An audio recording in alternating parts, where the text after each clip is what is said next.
without more further ado, I'd just like to ask Glenn Joller from Becker to come up and sort of give us a kick-off on it and the New Zealand perspective on BIM. Being a contractor myself, we're just only starting to see the first bits of this process and keen to learn more. So, over to you, Glenn. Thanks, Andrew. One thing I'll say before I start is I quite often get told in English that I talk too fast. So if someone wants to signal in the audience, if you can't really understand what I'm saying or I'm speaking too fast, I'm sure John or Jack over the back there will quite happy to do that. I'm going to give a brief overview of what BIM is very quickly, and then an overview of the different initiatives that are going on within the New Zealand construction sector. That's a snapshot of me. A couple of projects examples. I wrote articles for Augie magazines, the Autodesk User Group International magazine, structural designer for Becker with coming up to 10 years of experience in the industry, and the last 6 years of that I've been focusing around sort of Revit and the BIM space. I'm also a committee member of the leadership committee of Collaborate NZ, which you'll hear a bit more about later on through Steve's presentation. I'm a member of the User Group Christchurch, and I've assisted Dave across in the UK with various government initiatives regarding BIM working groups. So what is BIM? To be frank, it's one of the most misunderstood terms in modern day construction. Everybody's asking for BIM, they're not really sure what BIM is. And out of interest, I stuck BIM into, what definition of BIM into Google.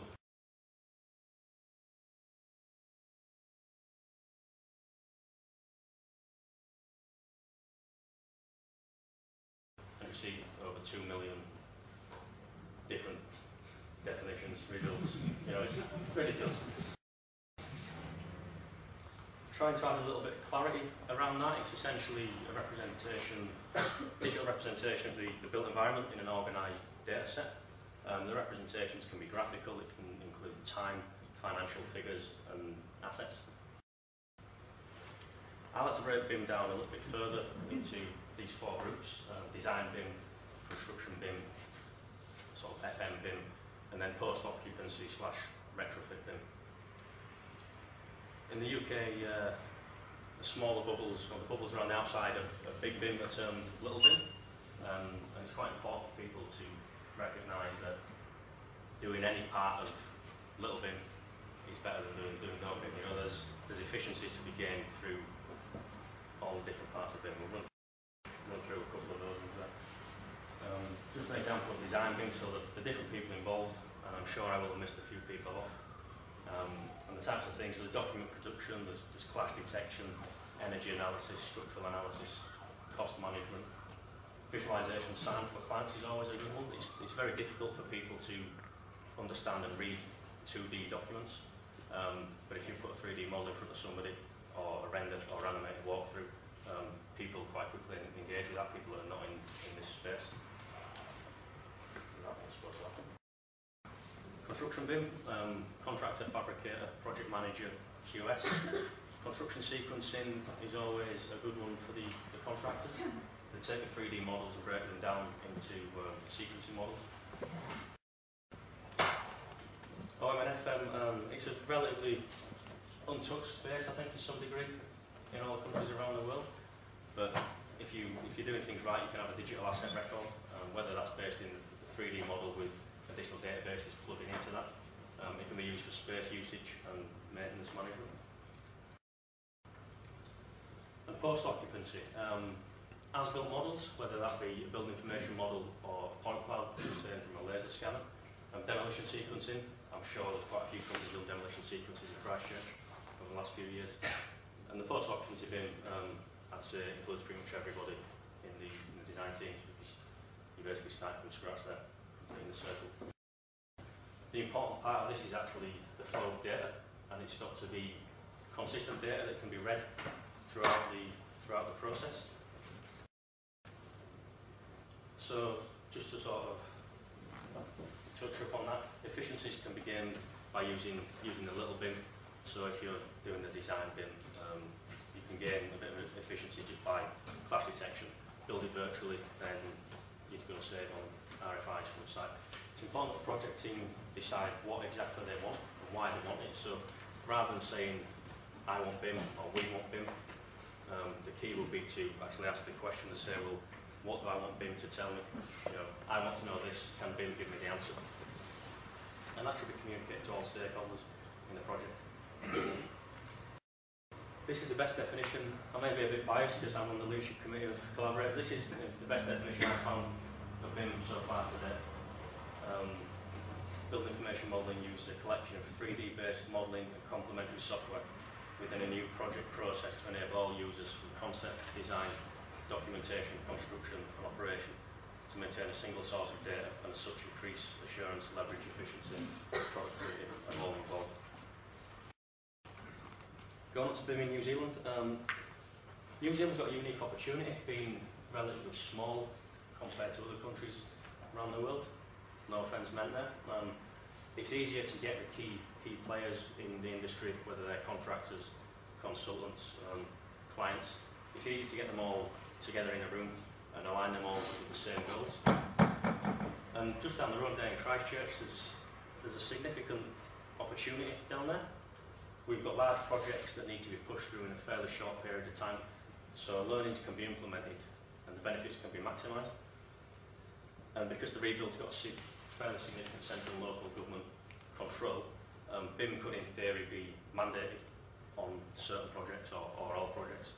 Whether that happens is remains to be seen. NBIF, the Ministry of Business, Innovation and Employment, have tasked the Productivity Partnership to recognise 20% productivity gains by 2020 in the construction sector in New Zealand. Some of the key things identified are to take the complexity out of the build and increase the speed of our build, and basically build better for less.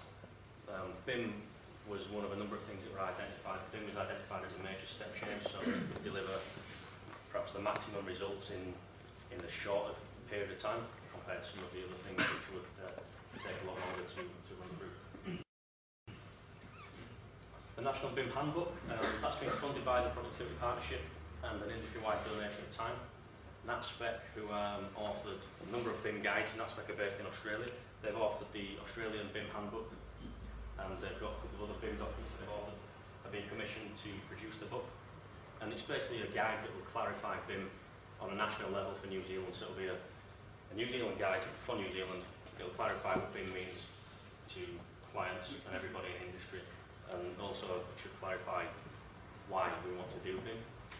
There was a workshop, the initial workshop on the 7th of May this year, and it had industries from across, attendance from across industry. The first draft was issued early this month, and I'm told in good faith that there'll be a draft issued for a select few in wider industry consultation this week or next week for more review out to the wider industry. I'm not sure yet when it'll actually be released to the whole industry as a whole. Another initiative is the National Technical Standards Committee, who have been set up, and they're tasked with members from across industry again, and that's quite important that it's not just somebody from the design space or not just somebody from the FM space, it's people involved in all parts of the industry. And they're tasked with looking at interoperability between systems and looking at trying to put with an open source file format. IFC is a file format that's been bandied around the world a lot at the moment, and it's used with varying degrees of success so far. They're also looking at the National BIM Handbook and input into the National Online Consenting concept. Education side of things, education is fairly important in the construction industry. If we've got people coming out of college or coming out of university and they actually understand or have an understanding of what BIM is, what it means to industry, that's going to make it a hell of a lot easier to integrate them into digital industry. On industry, it's moving towards the digital era. There's Auckland University having a look at how education can influence BIM, and they've also got a number of R&D projects to try sort of source return on investment and try quantify the costs versus the benefits. The National BIM Object Library, I'm told there's an appetite for this, and it'll be similar to the NBS library across in the UK. I personally have my doubts about a national library. Experience from back in the UK is that the NBS library is very architecture specific. It doesn't really sort of spread out to the other disciplines.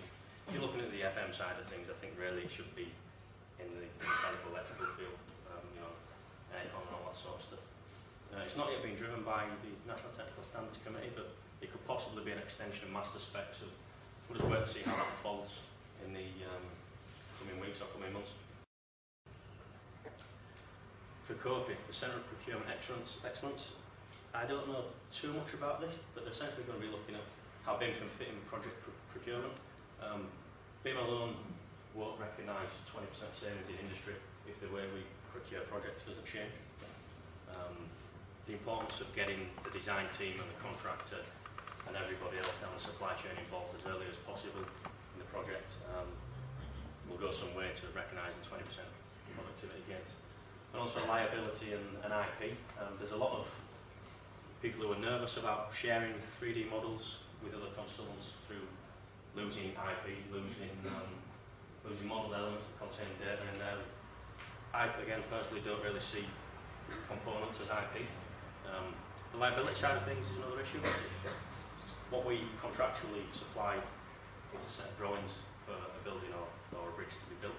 Those drawings are taken from the model, but not necessarily every object in the model is visible on the drawings. So drawings are checked in the QA procedure. The models are checked, or should be checked. How are they checked? I'm not really 100% sure on that yet. So there's a bit of a liability issue with sharing a model, and somebody's placed a beam not in the right place, or somebody's got a wall not in the right place, or they've got a foundation that's called up to be 500 deep and it's actually only model is 300 deep. Somebody takes that model and uses that model as gospel. At the moment, models are being issued with sort of caveats on them, and it's making it hard, I think, for contractors to use the models. If you send a model to a contractor and say, this is my model, but you can't use it for the purpose that you want to use it, you can't use it to build the building from, then it kind of goes against the grain of what we're doing with BIM. So there's a little bit of things around liability to be looked at. NZIOB is another initiative I believe that's led by ENVI, and that's looking to bring BIM, the National Online Consenting, and also location-based information all aligned, so it's there as one unit. And I think ideally building digital cities. So the idea of having a digital city of Christchurch right now, I think would be ideal for people like Skirt that are having to locate services and people that are putting buildings up. So that's the bigger picture within New Zealand NZIOB. That's been driven by the NZIOB initiative. That's pretty much me. Obviously we've got quite short slots tonight. There's the main event. If you could save all questions until the end, when we have the panel Q&A session, that would be appreciated, and there's my contact details if you'd like to get in touch.